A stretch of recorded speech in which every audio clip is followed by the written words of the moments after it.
नमस्कार मेरे प्यारे बिहार वासियों। आज 12 जुलाई शनिवार का दिन है और सावन के इस महीने में पूरे बिहार में माहौल एकदम भक्तिमय हो चुका है। सुल्तानगंज से लेकर देवघर तक के कांवड़ियों की भीड़ उमड़ पड़ी है और इस बार सरकार ने कांवड़ियों के लिए जर्मन टेंट सिटी का शानदार इंतजाम किया है। साफ सुथरा बिस्तर, पानी, शौचालय, लाइट, कांवड़ स्टैंड, दर्पण और सांस्कृतिक कार्यक्रम यानी जो भी जरूरी हो सकता है वो सब कुछ इस बार कांवड़ियों के लिए मौजूद है। हेल्पलाइन नंबर भी दे दिया गया है ताकि किसी को कोई दिक्कत हो तो सीधा मदद मिल जाए। यही तो बिहार की असली खूबसूरती है, जहां आस्था के साथ व्यवस्था भी जुड़ जाती है। लेकिन वही मधेपुरा से एक अजीबोगरीब खबर आई है। वहां एक महिला के वोटर कार्ड में उसकी फोटो की जगह खुद मुख्यमंत्री नीतीश कुमार की फोटो छप गई। सुनने में हंसी आती है, पर सोचिए कि ऐसा किसी गंभीर दस्तावेज के साथ हो जाए तो क्या हालत होगी। बीएलओ पर एफआईआर दर्ज हो चुकी है। सरकार को अब डिजिटल सिस्टम को और सख्त करना पड़ेगा, वरना आम जनता इसी तरह परेशान होती रहेगी। अब जरा दरभंगा की एक दुखद खबर पर आई है, जहां 4 महीने पहले गैंगरेप का शिकार बनी एक मासूम नाबालिग बच्ची ने आखिरकार हार मानकर अपनी जान दे दी। जिन लड़कों ने उसे बर्बाद किया उनमें से सिर्फ 3 लड़के पकड़े गए,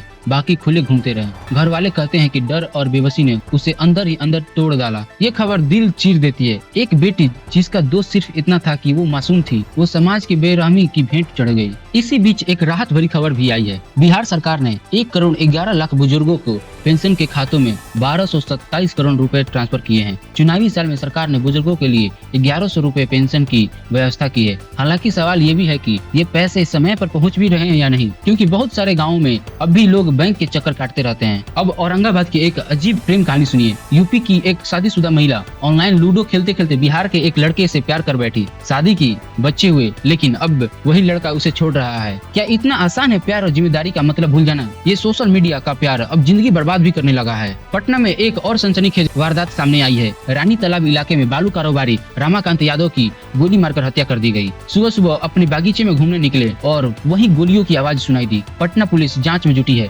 लेकिन बिहार में बालू, जमीन और शराब माफिया का डर खत्म ही नहीं हो रहा है। इधर पूर्णिया में एक स्कॉर्पियो ने सड़क किनारे खड़े 5 लोगों को रौंद दिया, जिसमें 3 की मौके पर ही मौत हो गई। खुशी का माहौल गम में बदल गया, क्योंकि सब लोग एक रिसेप्शन पार्टी से लौट रहे थे। अब ऐसे हादसे में कौन बचा सकता है जब रफ्तार और लापरवाही साथ चले। राजनीति की दुनिया से भी बहुत कुछ चल रहा है। जन सुराज के डॉक्टर रंजन चौधरी ने एक नए पुल की मांग को लेकर अनशन शुरू किया। वहीं केंद्रीय मंत्री गिरिराज सिंह ने फिर से विवादित बयान देते हुए राहुल गांधी को डमी कह डाला और कहा कि संविधान की रक्षा असल में मोदी ही कर रहे हैं। अब जनता तय करेगी कि असली लड़ाई किसके लिए है, बल्कि पब्लिक के लिए या सिर्फ कुर्सी के लिए। बगहा में मसान नदी ने इस बार गाँवों को निगलने की ठान ली है। बहोरी गाँव की लोग डरे हुए हैं, क्योंकि नदी उनके घरों से बस 100 मीटर दूर बह रही है। प्रशासन अब भी नींद में है और लोग खुद की बचाव में जुटे हैं। कभी लगता है जैसे कि गांव वालों की जान की कीमत ही नहीं रही। मुजफ्फरपुर के एक मंदिर में चोरी हो गई। घंटा, पीतल के बर्तन और जनरेटर तक गायब होकर दिए गया। भगवान के घर से चोरी, इससे शर्मनाक और क्या होगा। राजनीतिक बयानबाजी भी तेज है। गया जी में मुनारिक यादव ने मंच से कह दिया कि भूरा बाल साफ करो का वक्त फिर आ गया है। ऐसे भड़काऊ बयान समाज को भटकाने का काम करते हैं और फिर सफाई देने में नेता जुट जाते हैं कि ये पार्टी की सोच नहीं, मगर जहर तो फैल ही गया ना। वैशाली से आई खबर और भी दर्दनाक है। आम का लालच देकर 10 साल की बच्ची के साथ बलात्कार किया गया। बच्ची घर पहुंची तो रोती रही। घर वाले सदमे में हैं। पुलिस एफएसएल जांच कर रही है, लेकिन क्या बच्ची का डर मिट पाएगा? मधुबनी में प्रशांत किशोर ने एक रैली में वादा किया कि अगर उनकी सरकार बनी तो 60 साल से ऊपर के बुजुर्गों को 2000 रुपए की पेंशन मिलेगी और 15 साल से कम उम्र के बच्चों को प्राइवेट स्कूलों में मुफ्त शिक्षा। ये घोषणाएं सुनकर दिल खुश होता है, लेकिन भरोसा तभी होगा जब ये सब हकीकत में तब्दील हो। समस्तीपुर में एक परिवार का सब कुछ उजड़ गया। सेप्टिक टैंक की सफाई करते समय पिता, भाई और 15 साल का बेटा, तीनों की मौत हो गई। गांव में मातम छाया है। ऐसे हादसे बार बार बताते हैं कि गरीब आदमी की जान इस सिस्टम में सबसे सस्ती है। अब थोड़ी हल्की खबर को देखते हैं। देसी टार्जन नाम से मशहूर राजा यादव नाम के एक लड़के ने अखिलेश यादव के सामने दंड बैठक कर दिखाया। अखिलेश ने भी हंसते हुए कहा, हम भी टार्जन बनेंगे।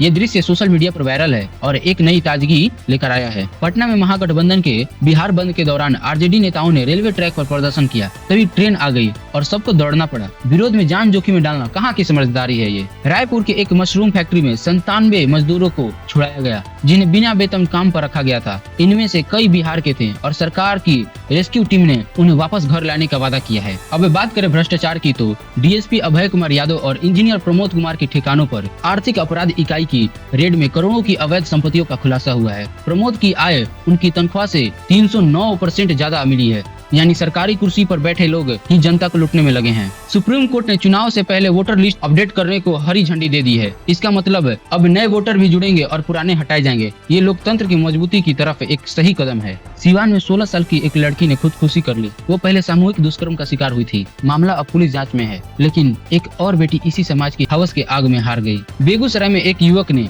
खुलेआम हथियार लहराते हुए वीडियो पोस्ट किया है। पुलिस उसकी तलाश में है, लेकिन सवाल यह है कि इतने हथियार समाज में घूम कैसे रहे हैं। मुंगेर में कांवरियों पथ को लेकर जबरदस्त तैयारी की गई है। 26 किलोमीटर लंबा मार्ग, टेंट सिटी, सुरक्षा, सीआरपीएफ, महिला पुलिस, सब कुछ ये श्रद्धालुओं को एक तरफ की सुरक्षा और सेवाओं का एहसास देगा। नालंदा में बाबा मणिराम मेला शुरू हो गया है, जहां डीएम एसपी ने पहले लंगोट चढ़ाकर पूजा की। आस्था और परंपरा का ये मेला बिहार की संस्कृति को और रोशन करता है। भोजपुर में एक राजस्व कर्मचारी रिश्वत लेते पकड़ा गया। 48,000 की मांग, 20,000 लेते ही निगरानी ने धर लिया। रिश्वतखोरी अब एक आम बात बन गई है, जो सबसे नीचे तक फैली हुई है। और अंत में सहरसा में एक प्रेमी प्रेमिका को गांव वालों ने पकड़ लिया। दोनों शादीशुदा थे, पर रिश्ते समाज की सीमाएं लांघ चुके थे। पुलिस आई, ले गई, पर कोई केस दर्ज नहीं हुआ। अब गांव वाले न्याय की मांग कर रहे हैं। तो दोस्तों, आज की ये 25 खबरें हमें हंसाती भी है, रुलाती भी है और सोचने पर मजबूर भी करती हैं। कहीं आस्था है, कहीं हत्या है, कहीं प्यार है, तो कहीं दर्द है। यही तो बिहार है।